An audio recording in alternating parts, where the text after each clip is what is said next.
Seigneur, merci. Merci pour ces temps que tu nous accordes. Les temps où nous voulons t'écouter. Dispose nos cœurs, Seigneur, afin que celui-ci soit comme une terre fertile pour recevoir la sémence qui est ta parole et qu'elle produise à nous la repentance, la confiance et la foi dans tout ce que tu dis. Je ramène toute pensée captive, Seigneur, à l'obéissance de ta parole. Je m'oppose aux démons et à tout esprit, Seigneur, de distraction. J'impose la paix, la joie et l'accomplissement de l'œuvre de la croix en ce lieu. Parce que Dieu est l'Éternel. Cher Saint-Esprit, parle à ton peuple. Toi qui sondes la grandeur, la profondeur, la hauteur et la largeur de Dieu. Qui t'exprime mieux que les hommes. Parle à ton peuple. Au nom de Christ Jésus, j'ai ainsi prié. Amen. Acclamons le Seigneur.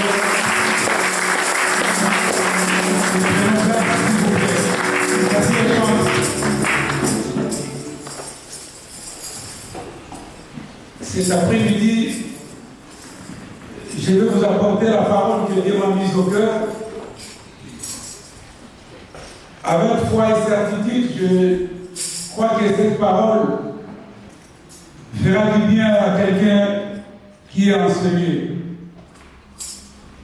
Pour ceux qui suivent les informations sur les réseaux sociaux, je pense que le thème est déjà lancé et on a dit de partager nos prédications, de demander aux gens de s'abonner dans nos pages des réseaux sociaux. Parce que vous savez, souvent nous avons l'habitude de suivre d'autres personnes sur les réseaux sociaux. En fait, nous sommes comme l'armée qui tue ses propres soldats. Suivons les informations sur les réseaux sociaux parce que nous avons un site, nous avons un compte Facebook, nous avons quand même beaucoup de comptes qui peuvent nous permettre de suivre les informations de notre communauté ou de notre église. Amen. Le thème a déjà été lancé. Le thème c'est la parole de Dieu est notre gage. Ce matin, j'ai beaucoup aimé, ça m'a beaucoup plus aussi poussé à croire que c'est Dieu qui veut parler à son peuple par rapport à ce thème, par rapport à ce que l'évangile Blaise a prêché ce matin. Il était basé, centré sur la parole. Et c'est ça le fondamental. La parole. La parole de Dieu est notre gage. Lorsqu'on parle de gage, on parle de garantie, on parle d'assurance, on parle de caution, on parle de couverture, on parle de parrainage, de précaution, de prévention, de protection. Vous savez, parfois quand nous louons des maisons, on nous demande une garantie. Cette garantie permet au propriétaire d'être rassuré que les jours où tu sortiras de la maison, s'il y a quelque chose qui est caché, cassé, ce que tu déposes comme caution va couvrir les dommages. Nous assurons nos véhicules, c'est pour que nos véhicules aient une couverture en cas d'accident ou de problème. Vous savez, un jour, j'étais avec un ami qui conduisait un véhicule. Moi-même, je ne savais pas que le véhicule n'était pas signé. Et la police nous contrôle, on lui demande l'assurance, il n'avait pas l'assurance. Il contrôle le véhicule, il voit 3 personnes au bord. Il demande au chauffeur, à l'ami, il travaille où? Il dit, je suis préparateur des commandes. Il lui demande, tu gagnes combien par mois? Il lui dit 1200 euros. Il dit, mais imagine, tu gagnes 1200 euros. Et que si tu faisais l'accident, tu tuais tout ce monde-là. Où tu vas trouver l'argent pour dédommager ces gens?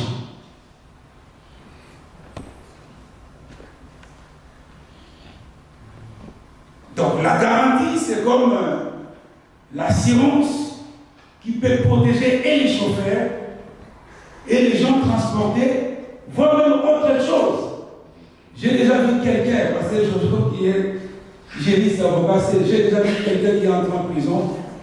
C'est parce qu'il a tout simplement, bien aimé dans le Seigneur, cassé les panneaux. Vous voyez les panneaux que vous voyez nous en ville? Si on demandait parmi nous de donner juste le prix d'un seul panneau, personne ne va accepter le montant d'un seul panneau, que ce soit grand ou petit. Un seul panneau, même le petit, coûte 10 000 euros. Et le monsieur n'avait pas l'assurance. Il casse un panneau. C'était dans une ville des riches. On l'a poursuivi. Et il a fait 1 mois de prison ferme. Parce que sa voiture était passée. Donc, pour nous les chrétiens, nous avons aussi besoin d'avoir une garantie. Qui nous garantit les bien-aimés dans le Seigneur.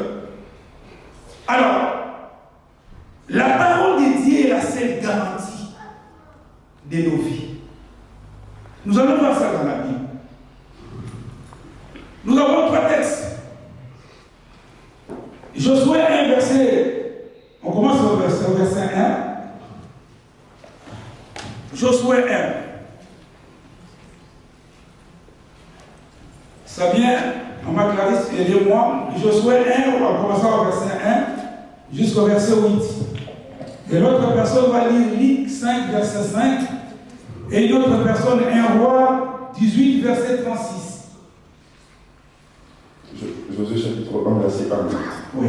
Après la mort de Moïse, serviteur de l'Éternel, l'Éternel dit à Josué, fils de Nun, serviteur de Moïse, Moïse, mon serviteur, est mort.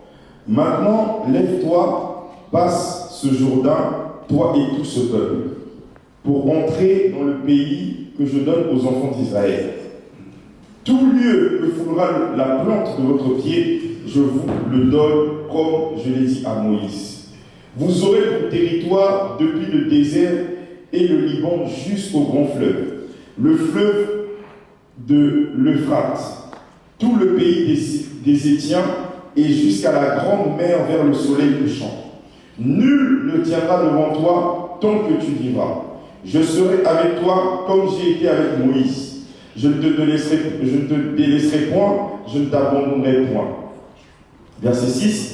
Fortifie-toi et prends courage, car c'est toi qui mettras ce peuple en possession du pays que j'ai juré à leur père de leur donner.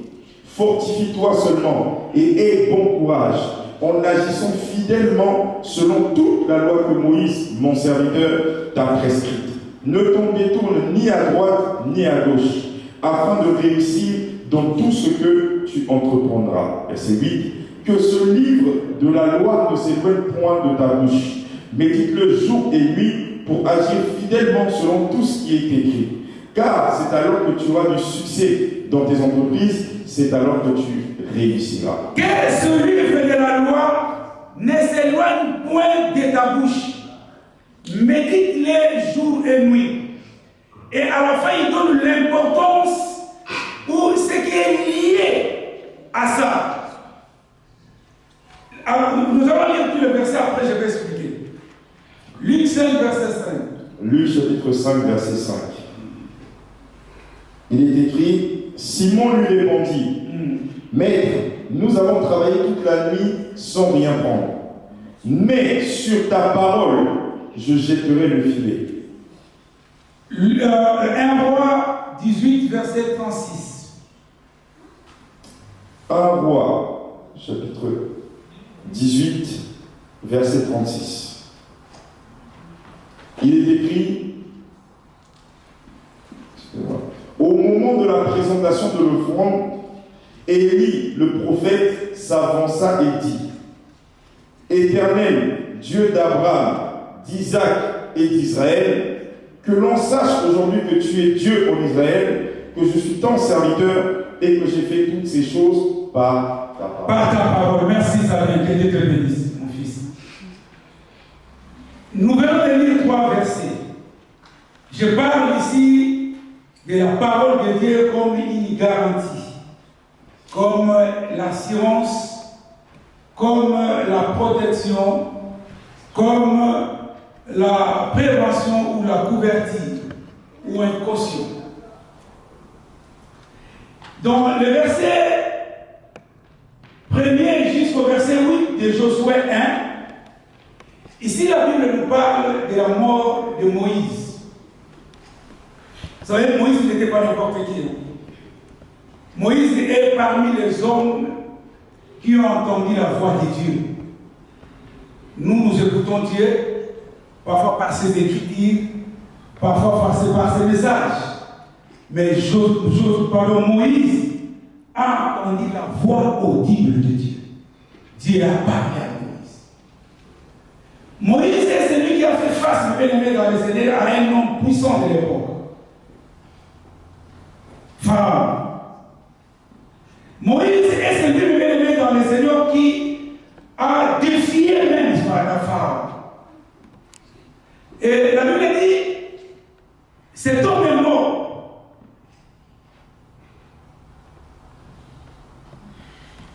L'homme à qui Israël avait fait confiance. L'homme à qui Israël comptait. Et quand Moïse est mort, la Bible dit, Dieu vient et choisit Pharaon.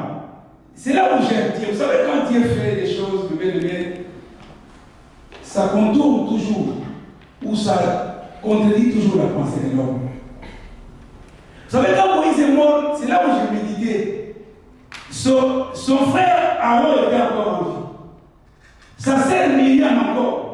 Toute sa famille était encore en vie. Mais la Bible dit, même dans le Seigneur, Dieu vient et choisit Josué. Josué, qui était, la Bible dit, Josué était le serviteur de Moïse.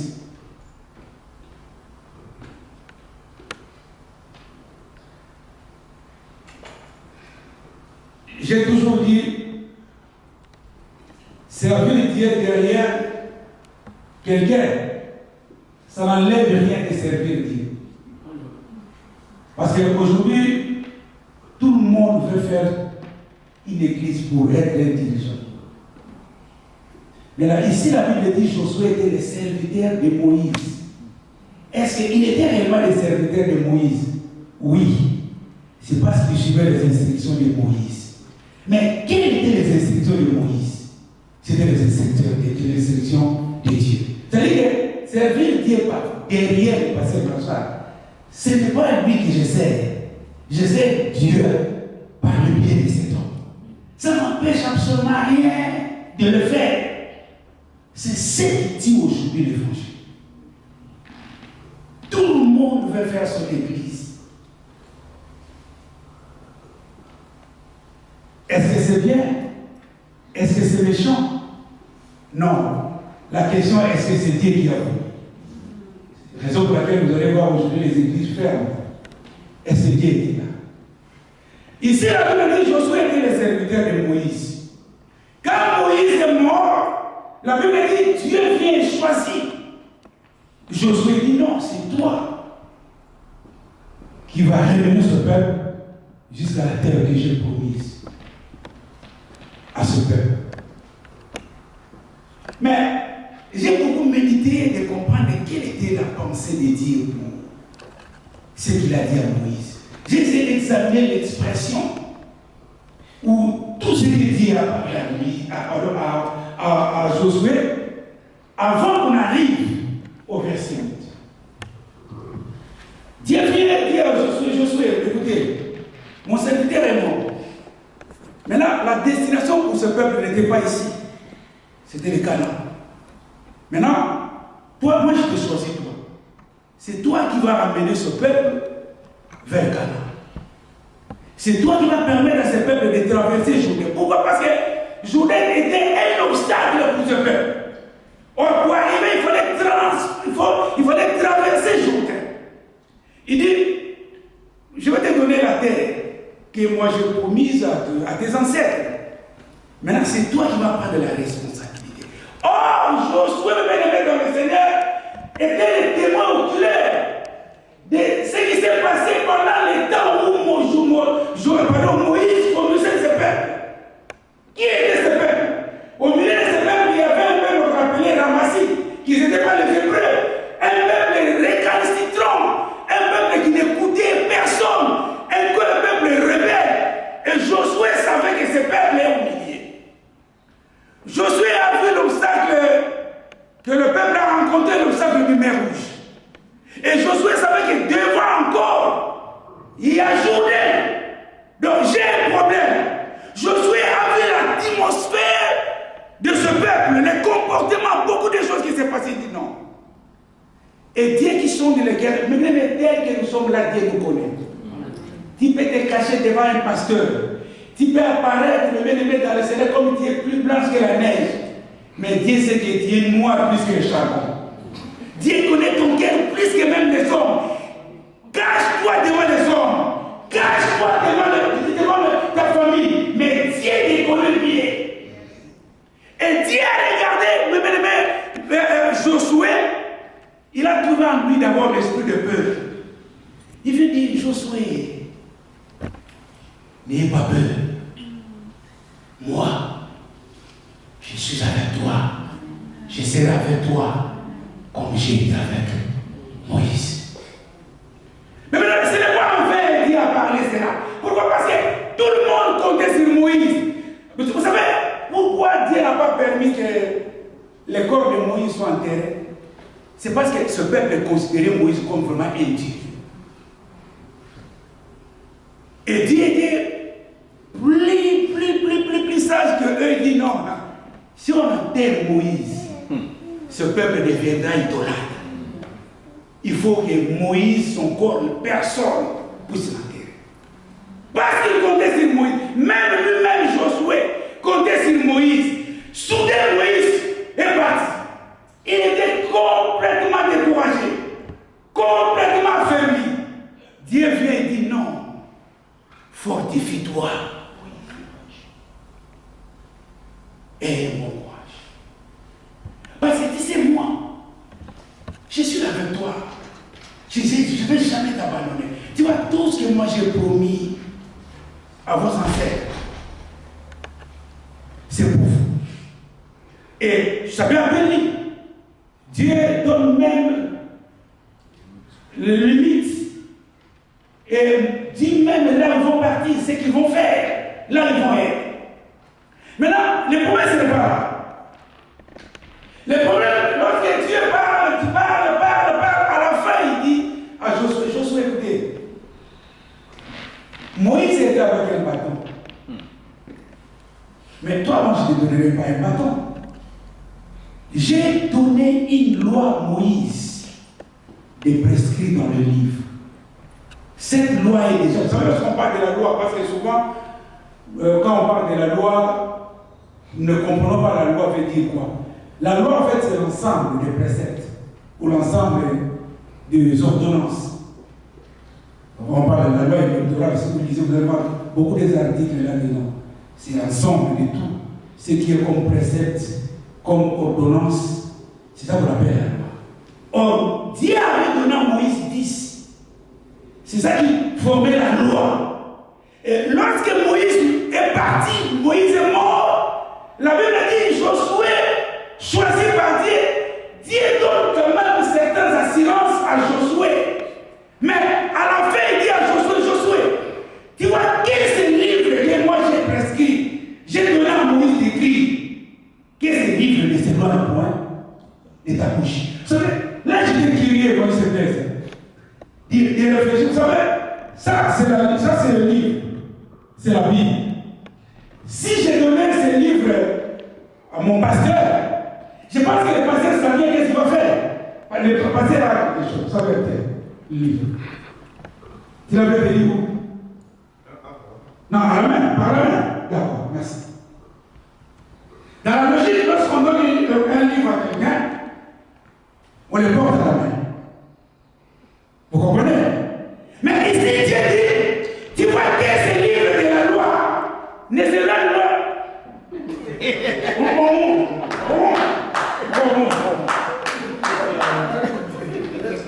Comment je peux me mettre dans le Seigneur, porter le livre dans la bouche? C'est impossible de me mettre dans le Seigneur. Mais Dieu dit à Josué que ce livre de la loi n'est que l'âme de ta bouche. Ah, j'ai compris. Pourquoi Dieu fait allusion à la bouche dans le Seigneur?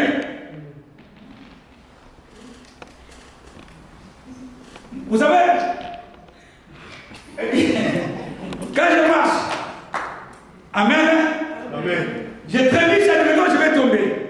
La première déclaration des risques que j'ai parcouru, ça sort dans ma bouche. Vous comprenez? Chance! J'ai une chance.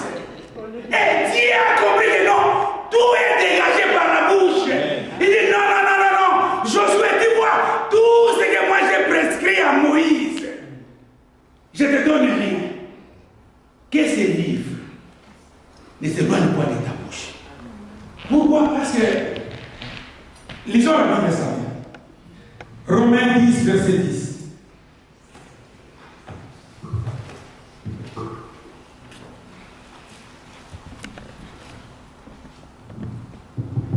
Romains 10.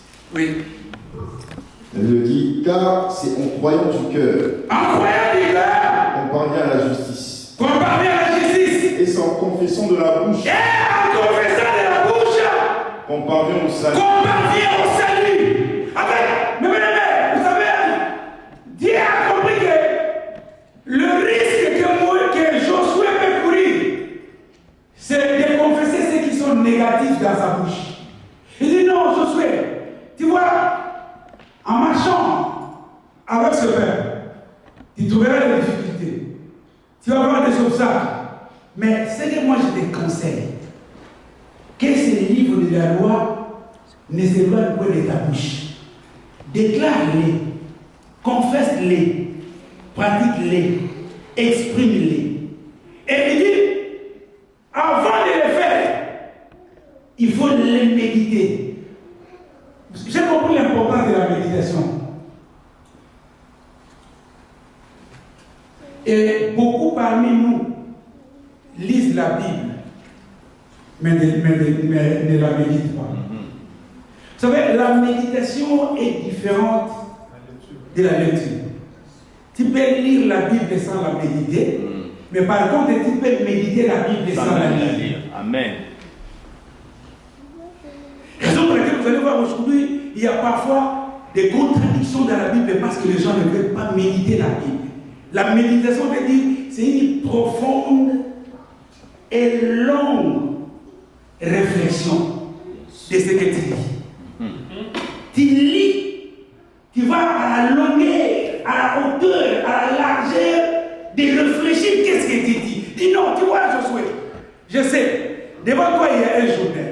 Alors, quand tu vas trouver un journal, moi je te dis tout simplement de méditer ce qui est écrit. Tu vas comprendre comment moi je suis grand.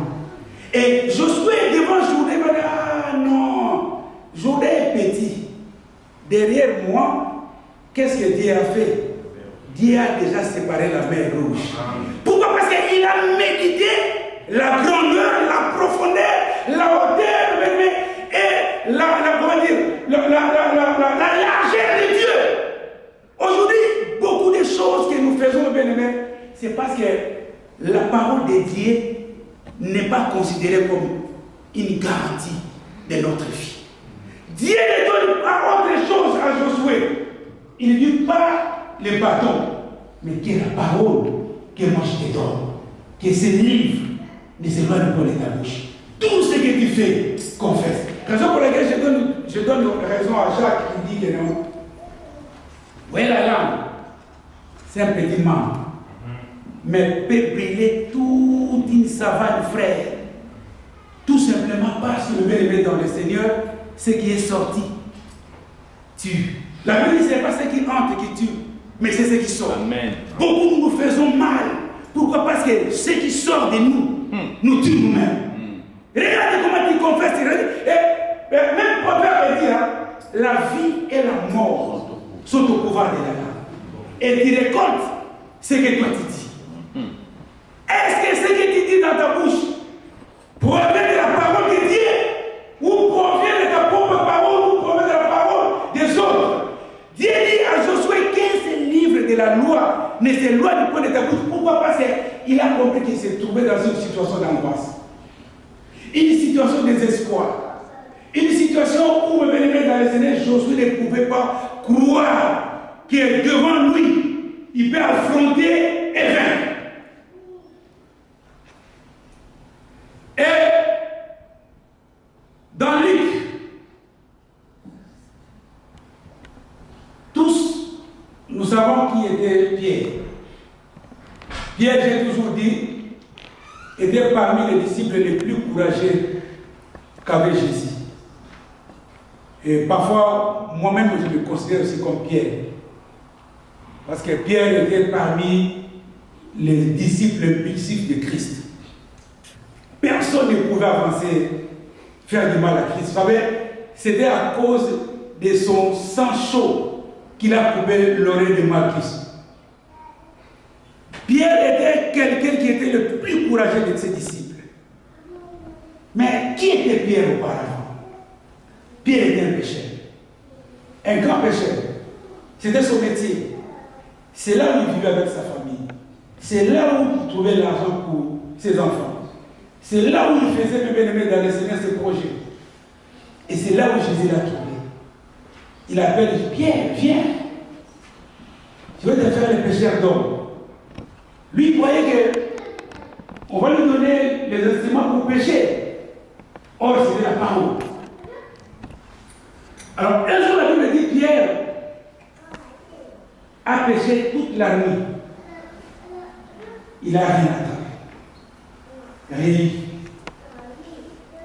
Et le matin, la Bible dit Pierre était déçu. Vous savez, quand on fait quelque chose, on ne réussit pas. La première intention, c'est les premiers sentiments, c'est le découragement. On se décourage. Pourquoi? Parce que ce qu'on a fait, ça n'a pas tenu. Et Jésus vient rencontrer Pierre et son équipe. Après avoir, comme nous savons ce qu'il a fait, il dit à Pierre d'avancer au milieu de la mer pour jeter le filet.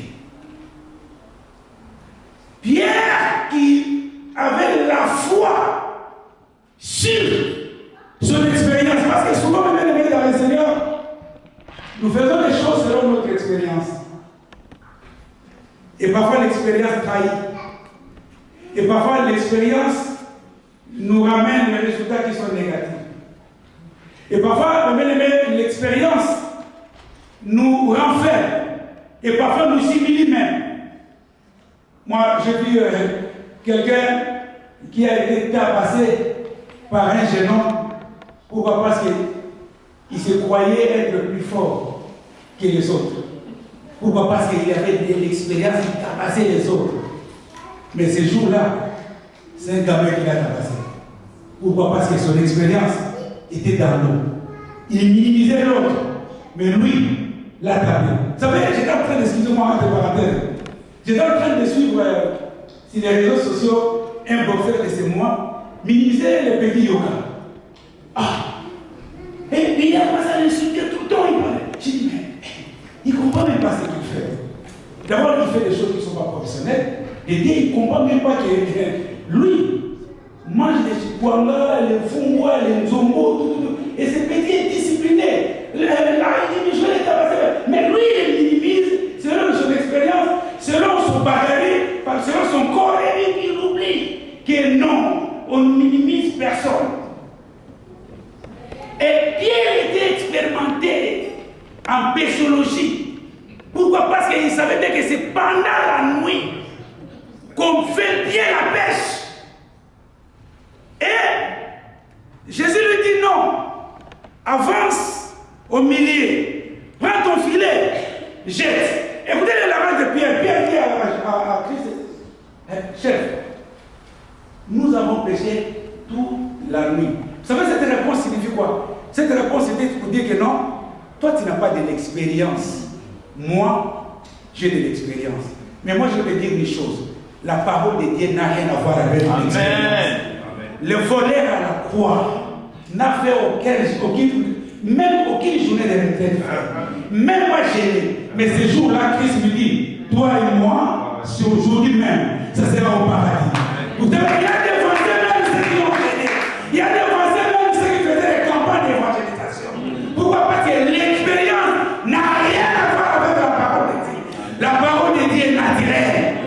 Pierre dit à Christ, c'est toute la nuit qu'on a péché. On n'a rien à rattraper. On n'a rien eu. Je suis dessus même. Pourquoi? Parce que mon expérience m'a trahi.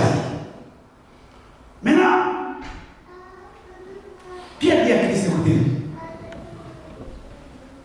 comme l'expérience m'a trahi, ma connaissance m'a trahi, tout ce que moi, je peux faire par rapport à ce que tu dis. La nuit, je prenais mon filet, j'ai jeté dans l'eau. Et en retirant le filet, c'était 0. Maintenant, cette fois-ci, ça ne sera pas le filet que moi je vais jeter dans l'eau. Vous savez qu'est-ce que Pierre a fait? Pierre a pris le filet. Si vous lisez la Bible, vous allez voir, il y a une préposition là-dessus. Pierre dit non. C'est sûr. Lorsqu'on parle de sûr, on parle de la préposition. Qu'est-ce que Pierre a fait? Il prend le filet, il le jette sur la parole. Lorsqu'on parle de sur, on parle de dessus. Ma Bible est sur le litre, c'est-à-dire que ma Bible est au-dessus des litres. Pierre prend le filet, il le jette sur la parole. La parole prend le filet de Pierre, descend avec dans l'eau. Maintenant, qu'est-ce que la parole a fait? La Bible dit, au commencement, le monde était vide et sans forme. Le monde était nul, était sans forme. Rien. Et la Bible dit dans le livre de Jean, rien de ce qui a été fait sans elle. Yes. Tout a été fait par la parole. C'est la parole qui a créé les poissons. C'est la parole qui a créé toutes les espèces de poissons que nous connaissons. Maintenant, le filet prend les poissons, le filet est au-dessus de la parole. La parole descend dans les eaux. Maintenant, qu'est-ce que la parole a fait? Il dit, il y en a. Oui, c'est moi qui t'ai créé. Viens, j'ai besoin de toi. Il appelle le Jombo. Oui, c'est moi qui t'ai créé. Alors viens, j'ai besoin de toi. Toi, tu l'as bien. Oui, c'est moi qui t'ai créé. Alors viens. C'est-à-dire aucun poisson qui pouvait résister à la parole. Pourquoi? Parce que la parole était la garantie de la réussite de Pierre. La parole de Dieu est notre garantie. Quand tu marche dans la parole. Quand tu agis dans la parole. Quand tu réfléchis dans la parole. Quand tu tournes dans la parole. Quand tu avances dans la parole. Pourquoi? Parce que la garantie que nous avons, c'est la parole. Même quand tu pries. Quand tu pries, oui, parce que d'ailleurs, Christ lui-même dit, ni qui va au Père, s'il ne passe pas par moi. C'est-à-dire qu'il dit non, la seule garantie que votre prière soit exaucée, c'est moi. Quand la parole habite en vous, demandez.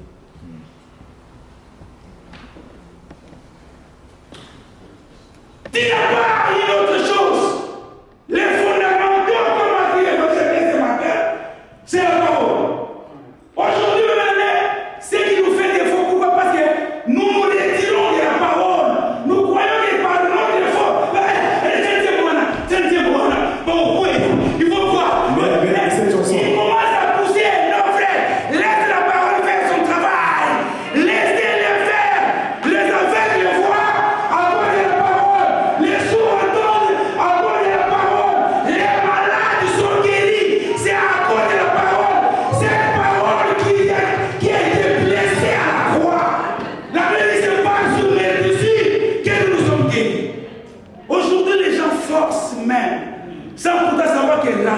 garantie que nous avons, c'est la parole. Ton mari n'est pas une garantie, parce qu'il est mortel. Ta femme n'est pas une garantie, parce qu'il est mortel. Ton père n'est pas une garantie, ta beauté n'est pas une garantie. Même tes diplômes ne sont jamais des garanties. La vraie garantie, c'est la parole de Dieu.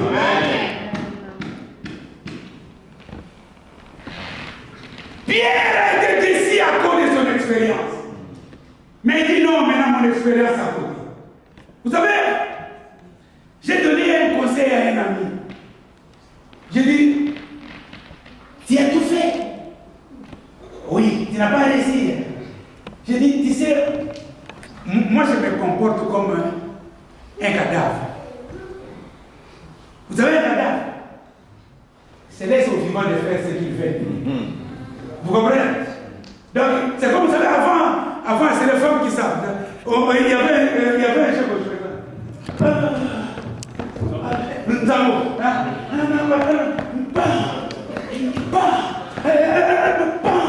À la fin, il vient. Tu me dis comme ça. Qui te laisse?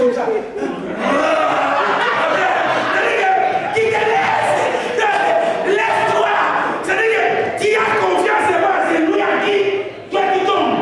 Mais, jette-toi en Christ. Amen. Ta maladie, jette-toi en Jésus. Tout ce que quand tu as fait, jette-toi, laisse-toi, laisse que Jésus puisse prendre la charge. Les autres, je lui donne des raisons, je dis que non. Venez à moi, vous tous qui êtes fatigués et chargés. Il dit quoi? Je vous donnerai des repos. Mais c'est une garantie. C'est une garantie. Tu fais la prophétie. Oh non, tu n'as rien dit. Qu'est-ce qu'il veut que lui dise? Il va te mentir pour rien. La vraie garantie par excellence, c'est cette parole. Elle ne l'a jamais fait. Elle est puissante. Tout ce qu'elle dit, elle est semblable à la pluie. Lorsqu'elle tombe, la terre va être mouillée. Moi, vous avez vu un prophète qui est venu. Il dit, oh non, qui parmi vous j'ai donné des prophéties? Et la plupart des femmes, et surtout les prophéties aujourd'hui, c'est des femmes. Elles veulent beaucoup plus de prophéties. Tu vois, les femmes s'élèvent, moi. Est-ce que ça a compris? Oh papa, moi non. Papa, moi non. Et à la fin, il dit non. Je vais recommencer des prophéties. J'ai pris ma Bible et je suis sorti. Le pasteur qui m'a invité, il dit papa, réfléchis. Reste avec nos enfants. Vous savez, j'aime pas quelqu'un qui blague avec la parole, frère. Pourquoi? Parce que je sais d'où je viens et je sais ce que je suis aujourd'hui. C'est grâce à cette parole. Quand je vois quelqu'un fatiguer la parole, ça m'énerve.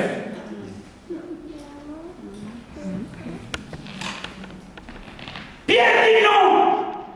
C'est la parole. C'est là où je vais déposer le filet. Et la parole est déposée sur le filet. Le filet a fait son travail. Pourquoi? Parce que c'est la parole qui a aidé les équipes. Et vous êtes dans le livre de 1 roi. Tous nous connaissons ce qu'Élie avait fait. Élie défie Akab. Akab n'était pas n'importe qui. Et pas seulement Akab, défie aussi Jézabel, une femme influente de l'époque. Vous savez, quand on parle de Jézabel, n'était pas comme une femme légère ou une femme simple. Elle avait de l'autorité. Vous savez, quelqu'un qui envoie même le message à Élie, de dire à Élie, tu vois, dites à ce petit-là, à ce monsieur-là, ce qu'il a fait avec le prophète aujourd'hui. Demain encore, lui-même, il va subir pareil. Élie a fui. Vous comprenez? Élie a fui. Et peut-être, ce n'était pas la première fois qu'Élie avait fait, il faut le faire. Il avait déjà fait, mais Élie a fui à Jézabel. Cela signifie, elle n'était pas n'importe qui. Vous comprenez? Donc, c'est-à-dire que ici, Élie défie et Akab et Jézabel. Et ce que j'ai aimé dit, Seigneur éternel, aujourd'hui ce peuple va savoir que toi, tu es Dieu de la hauteur et de la majesté. Aujourd'hui ce peuple va savoir que non, ici à Hébron, toi tu existes. Le feu va descendre pour consumer l'Holocauste. Mais ce peuple va le savoir comment. Il dit non, il va savoir parce que tout ce que moi je vais faire ici, je le fais selon moi, selon ma parole. Mais bien aimé, la parole de Dieu est notre gage. Tout le monde qui a fait confiance à la parole n'était jamais déçu. Amen.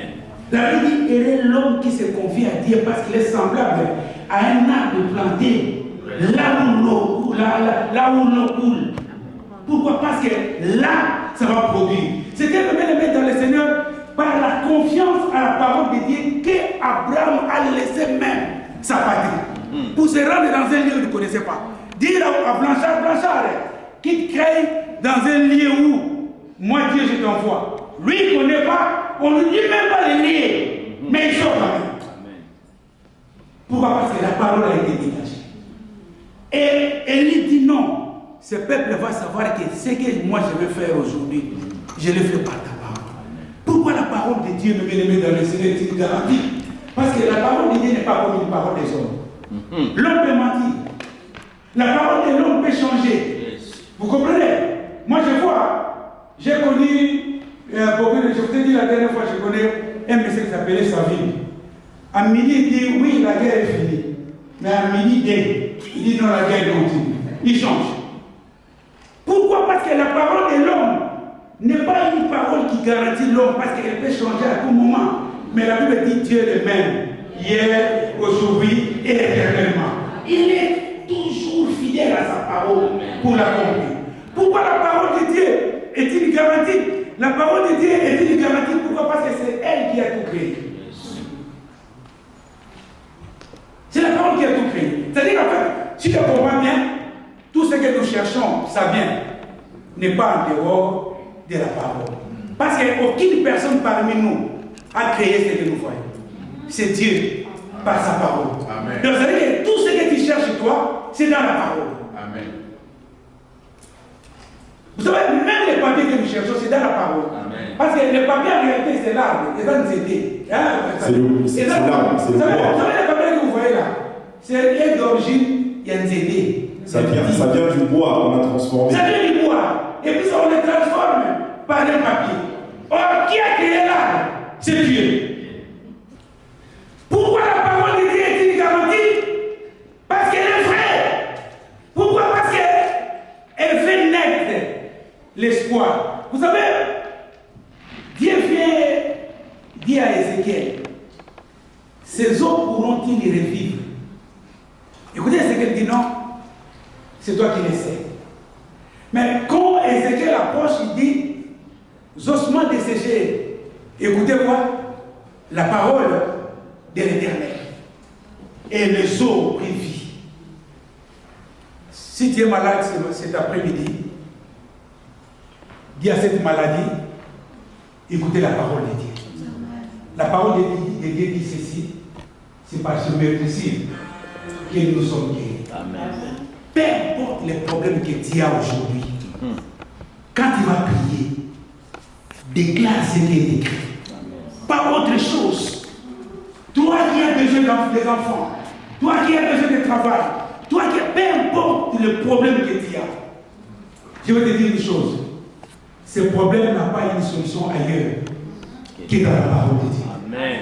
C'est la garantie que nous avons faite. Ne crois pas que l'homme est une garantie pour toi. Ne crois pas que le travail est une garantie. Parce que le travail peut du jour au lendemain tomber en faillite. Vous savez, l'entreprise, pardon. Vous savez, j'étais un responsable ici, dans une société à côté. Un chef, dans ce contexte, j'avais un pyromètre syndicaliste. J'ai bougé même les patrons d'une manière incroyable. J'ai organisé une grève à tel point même. J'étais ami, de bien-aimé dans le Seigneur, des services de renseignement généraux. Quel bureau que je parle? Mais c'est le maire. Oh, mais c'est le syndicaliste. Fier! Chef! Vous savez, je vous dis une chose. Être chef, il y a quelques pourcentages d'orgueil. Chef! Ça, il faut prier pour ça. Il faut prier pour ça. C'est le constat. Mais c'est le préfet des Lois. Oh, mais c'est Mayama, mais c'est quoi? Eric fait tous ces gens. Mais au tribunal de commerce, prenez place. Confiant, chef.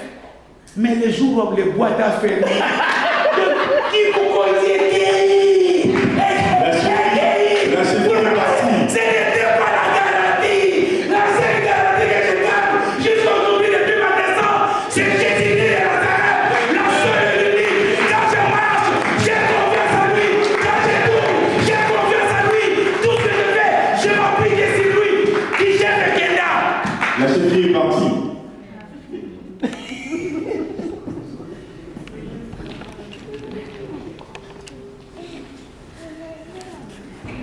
Appuie-toi sur la parole. Peu importe la grandeur que tu as, peu importe la beauté que tu as, peu importe le niveau que tu as, frère, laissez-moi te dire une chose. Si tu ne comptes pas sur la parole de Dieu, tu seras déçu. Accepte que tu pars. Reste avec la parole. C'est un gage. C'est une garantie. C'est là où il y a la vie. C'est là où il y a le bonheur. C'est là où il y a la renaissance. C'est là où il y a l'espoir. C'est là où il y a tout. C'est là où il y a la santé. C'est là où il y a la joie. La seule joie ineffable dans la vie, c'est la parole de Dieu. Pas autre chose. Beaucoup se font confier aux hommes. Aujourd'hui, ils sont dessus. J'ai déjà vu un riche aujourd'hui qui me demande même 20 €. Oh, riche! Oui, vous savez. Et d'ailleurs, par la grâce de Dieu, c'est son argent qui m'a permis aujourd'hui, en dehors de ce que j'ai touché, c'est son argent qui m'a permis aujourd'hui, même l'État français croit que j'avais beaucoup d'argent en Afrique. J'ai les relevés d'identité bancaire que j'ai. Le jour de l'audience ou le jour où on m'avait convoqué pour mes papiers, j'ai brandi les relevés d'identité bancaire. Il y avait l'entrée de 200, 300, 400, 500, 600, 700 000 $. Entrée, sortie. Regarde les relevés d'ici même jusqu'à là où il y a l'université. Et le monsieur, quand il regarde, mais c'est tout ça, c'est votre argent. C'est mon argent. C'est mon argent. Entrez 700 000, oui. Ça, donc, il a prié. Non, allez-y. Vous savez, les messieurs aujourd'hui, on parle. Quelqu'un m'appelle, est-ce que tu peux me chercher même 20 €? Mais il touchait les 700 000 $. Vous savez pourquoi? L'argent sans garantie dans la parole de Dieu, c'est l'argent foutu. C'est le piège même. Raison pour laquelle la Bible dit, amassez-vous là où on ne peut jamais détruire. Là où jamais les voleurs peuvent entrer. L'argent avec Jésus, c'est une garantie. Mais l'argent sans Jésus, c'est une mort même. C'est-à-dire que c'est comme quelqu'un qui est parti se suicider. Pourquoi? Parce que c'est Jésus qui garantit la vie. Amen. Qui est ta garantie? C'est ta prénom. Est-ce que c'est ta beauté? Est-ce que c'est tes diplômes? C'est ton courage? Quoi d'autre?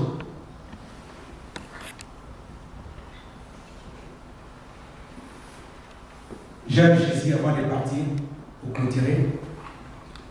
Jésus dit à ses disciples, moi, je vous laisse ma paix. Vous savez pourquoi il dit ça? Parce que c'est sur lui-même la paix qui s'est laissée. Cette parole qui est notre garantie a un nom. Ce nom, c'est Jésus-Christ de Nazareth. Confie-toi à l'Éternel. Marche avec cette parole. Agis avec cette parole. Tu vivras la vie. Tu vivras la réussite. Pourquoi passer en dehors de celle-ci? Il n'y a pas une autre garantie. Je peux rien avoir dans ma poche, dans ma vie. Mais avec cette parole, je suis fier et je continuerai. Car la parole, c'est la seule garantie.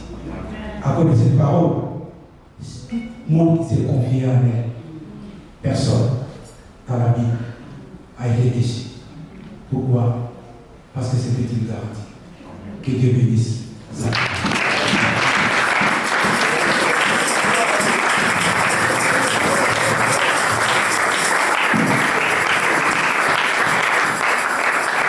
Mon frère, abandonne-toi la parole.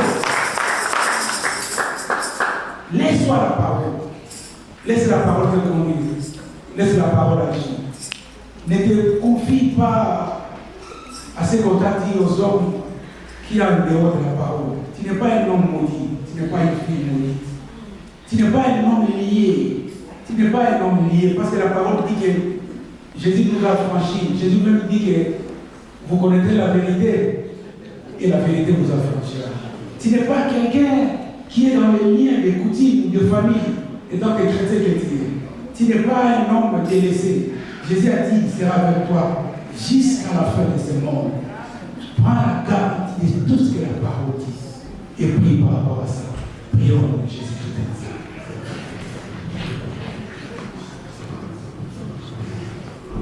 Élève ta voix, prie les Seigneurs, demande que la parole de Dieu habite abondamment dans votre vie.